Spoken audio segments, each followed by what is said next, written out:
Hi, I'm Dustin Reekman, And I'm Bethany Reekman. and we are excited to speak with you now about family of origin. So a little bit about ourselves and our marriage. We've been married for 15 years. We have 3 kids, and we also run a website called engagedmarriage.com where we're able to interact with many engaged couples and married couples really throughout the life cycle of their marriage. And we know that this topic of family of origin is one that comes up many, many times, and it's a really important topic. We're going to talk about family of origin because it's important to remember that when you get married, you're also marrying into your spouse's family, their brothers and sisters, siblings, whatever kind of family members they were really close with growing up, they are now going to become your close family as well. Yeah, because when you get married, you are, of course, creating your own new family. Even if you don't have kids, it's really important to think of your new marriage as a new family. Yet, of course, you have these 2 individual families that also enter into that mix. And so how you grew up, the people you grew up around, really influence how you're going to create this new life together as well. So when we say family of origin, all we're really saying is who you grew up with, whether that's a traditional 2-parent family, whether that's your cousins, your grandparents. It's really just about who was in your household and who influenced the way that you developed and the way that you view all these important topics that we're going to cover here as it relates to family of origin. And we're also going to talk about how you may not even realize that that really impacts your marriage too. One of the ways that family of origin can really impact your relationship is when you take a look at your faith life. I was raised in a Catholic family from birth, what people refer to as a cradle Catholic, but Dustin did not have that same experience. And so part of our new traditions and things like that come from our combined family of origin where we refer to our faith. Yeah, and actually her family ended up influencing my faith in a really big way. I grew up really with no faith life. I was never baptized. Both my parents had been baptized in different Christian faiths, but they had both abandoned that at different times in their life. So I came into a household with no faith life, and it was really growing through a lot of my own experiences and meeting Bethany in high school and then going through my college years and interacting with her family that made me want to be Catholic. So I ended up joining the Catholic Church in the middle of my college years in engineering school, and then we were married shortly after college in a Catholic ceremony and have lived the Catholic lifestyle ever since with our 3 children. You've heard how faith life has impacted our family of origin, and we'd really like the 2 of you to take some time to discuss that. So hit the pause button, take all the time you need to talk about this important part of your relationship. Then come back and we'll continue on.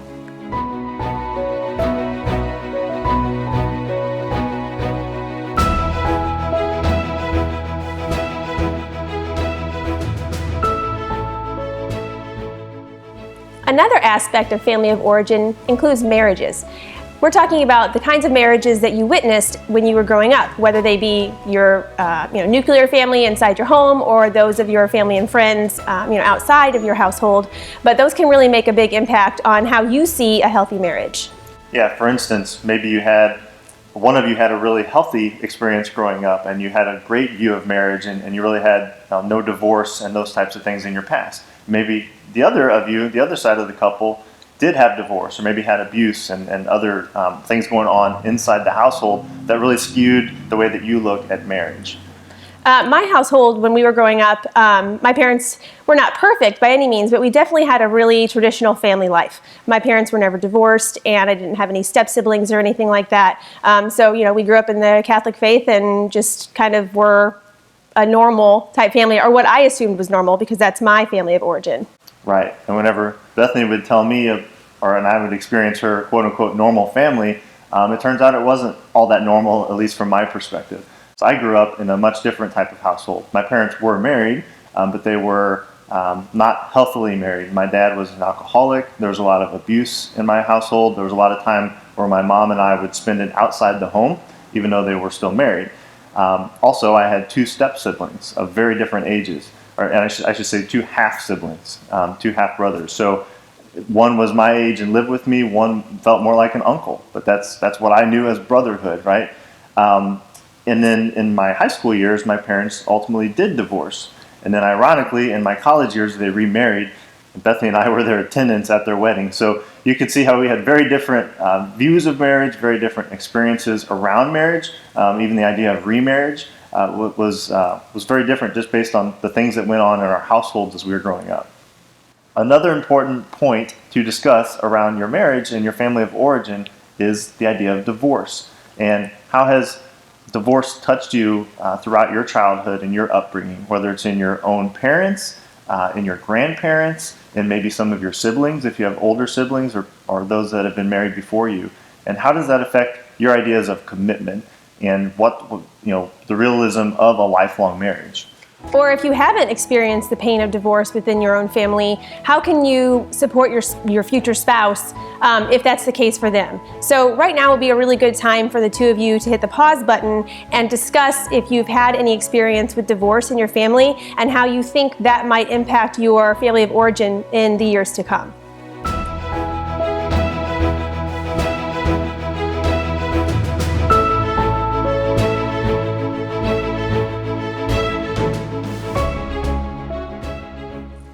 You may find that there are times in your marriage when one or both of your families of origin come in and directly impact the day-to-day life of your new marriage. Sometimes this happens in very unexpected ways. In my family, we experienced a sickness of a close relative. My godmother had cancer, and we all experienced that through her because our families were best friends. And so, watching her and her illness impact her family, and then by that our family too, we really saw their relationship become so very important and take up a lot of our energies. And that took away kind of from ours, and just also, though, it strengthened us because in times of stress, that you really count on your spouse to be there for you. So, we find the good in some of those terrible situations, but, we were able to experience that together, and that gave us an indication of how we can get through some troubling times together. Absolutely. And the children in that relationship, and it was their mother, were only in their 20s when this occurred. It was ovarian cancer. It came on very quickly. She was only in her 40s.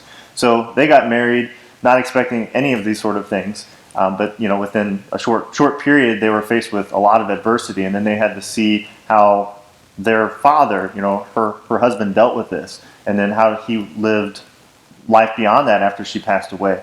So it really taught us a lot. I think it gave us a lot of humility and kept us very grounded and not being able to take things for granted and what you can expect for tomorrow. And also in my case with my father, he became ill at a fairly young age and passed away also. And so we had to deal with that, and how do we explain that to our children? They were among their friends group, some of the first to lose a grandparent. And so again, these things happen with our families outside of our immediate marriage, but they can really change day to day how you interact with each other, but also some of the values that you share can change as well. And maybe you've never experienced illness or death in your relationship yet, but there may be other serious problems that have impacted your family of origin. Some of these may include abuse or infidelity or divorce or mental illness, things that aren't necessarily seen from an outside physical standpoint. But all of these things impact your relationship, and you may feel like that's not going to happen to you right now, but it's important now in your engagement to talk about those things and how you will deal with them when and if they ever do occur in your marriage. So right now would be a great time for you to hit the pause button and discuss how you're going to deal with some situations that include sickness or illness or other family situations in the future.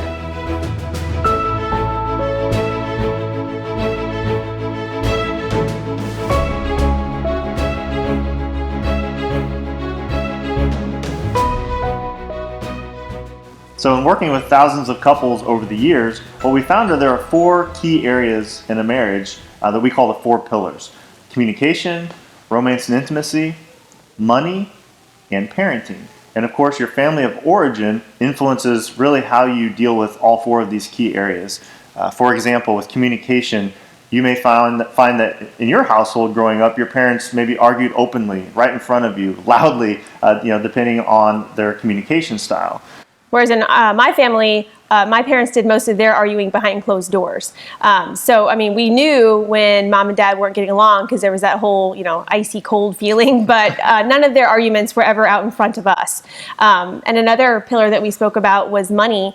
And, something important for the two of you to talk about with that, in your family of origin, did your parents have joint or separate checking accounts? Who handles the money? Who's going to, are you going to do that together? Right. Yeah. Were your parents disorganized or organized around money? Did they have a budget? Were they deeply in debt? Did they talk about their money? Did you have any idea even, what they made or even what they did to earn money? So, very different experiences potentially in your households. And it's not that any of these are a right or a wrong answer, but if you don't understand where your spouse or your future spouse is coming from, then you may misinterpret things because it may be hurtful to you, but it may be all they ever knew.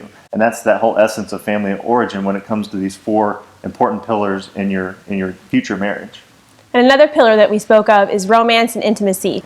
Now, you may not want to think about your parents being romantic, but it is something that does happen. So, how were they open with affection? Is that something that you want to, bring into your relationship? Or is that something that you considered taboo that was kind of like grossing you out? Right. Yeah. Public displays of affection may have been, depending on their upbringing of your parents and your grandparents, even going way back, there's cultural issues around that really influence it. And again, doesn't mean they love each other more or less, it just means they express it in different ways. And then finally, talking about parenting.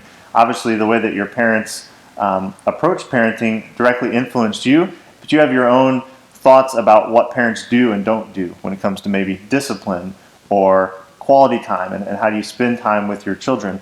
You may or may not have children at this time, but you really want to be prepared for that and understand where each of you come from on such a really important topic.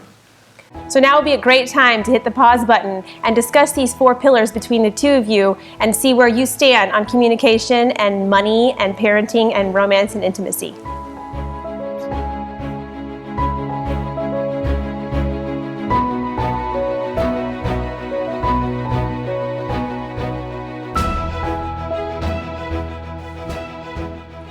Another area that you want to talk about now before it actually happens would be how your family of origin has impacted your traditions and the holidays that your families celebrate.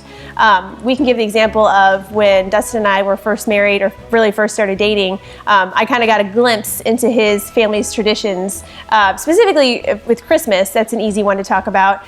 His family opened all of their Christmas gifts on Christmas Eve, which I found just completely crazy because my family was not like that. So, it was actually worked out for the way that we celebrated our holidays. But to me, it was the wrong way, even though there is no wrong way for your family to celebrate the holidays. Right. And an example also from those early years that I found confounding was the level of interaction she had with all of her family around Christmas. I came from a fairly small family, and we all kind of gathered in one place on Christmas Eve, and it was a one-time visitation of family members. But in her case, everyone stayed in their own home, and you're expected as a younger couple to go around and visit all of them. So we would spend all of Christmas Eve, all of Christmas, basically driving all over the place to what felt like a dozen different households to pay visits.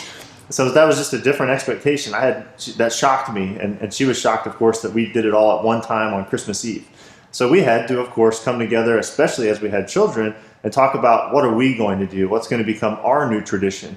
And of course, then we had to communicate that well back to our individual families so that they weren't offended and they understood and respected how we wanted to handle holidays and traditions of our own. Sure. And, not just Christmas, but Thanksgiving or any other holidays that you or your spouse, the families may really choose other holidays that they celebrate in a big way. But those are two of the main ones that we have encountered. But in all of that, your in-laws really kind of paved the way for your traditions and your holidays that have already been set. But that can be a good thing. Right. Absolutely. And with your in-laws, again, communication is really, really important, both with each other, and then having a united front is important to go back to each of your in-laws and let them understand that this isn't a judgment about how you grew up, whether it was right or wrong, but that the two of you have communicated, you've set your own direction, and that you just want them to respect that, and you'll have to have that conversation with your in-laws. And sometimes in-laws get a bad rap, but that's not always true. I mean, your in-laws can be some of your greatest assets. So, making sure that you have talked to your spouse, your future spouse, about, how you're going to, visit with or spend time with your in-laws. And you kind of have to set those boundaries about, when are in-laws allowed to come, or is this kind of a, our family kind of time?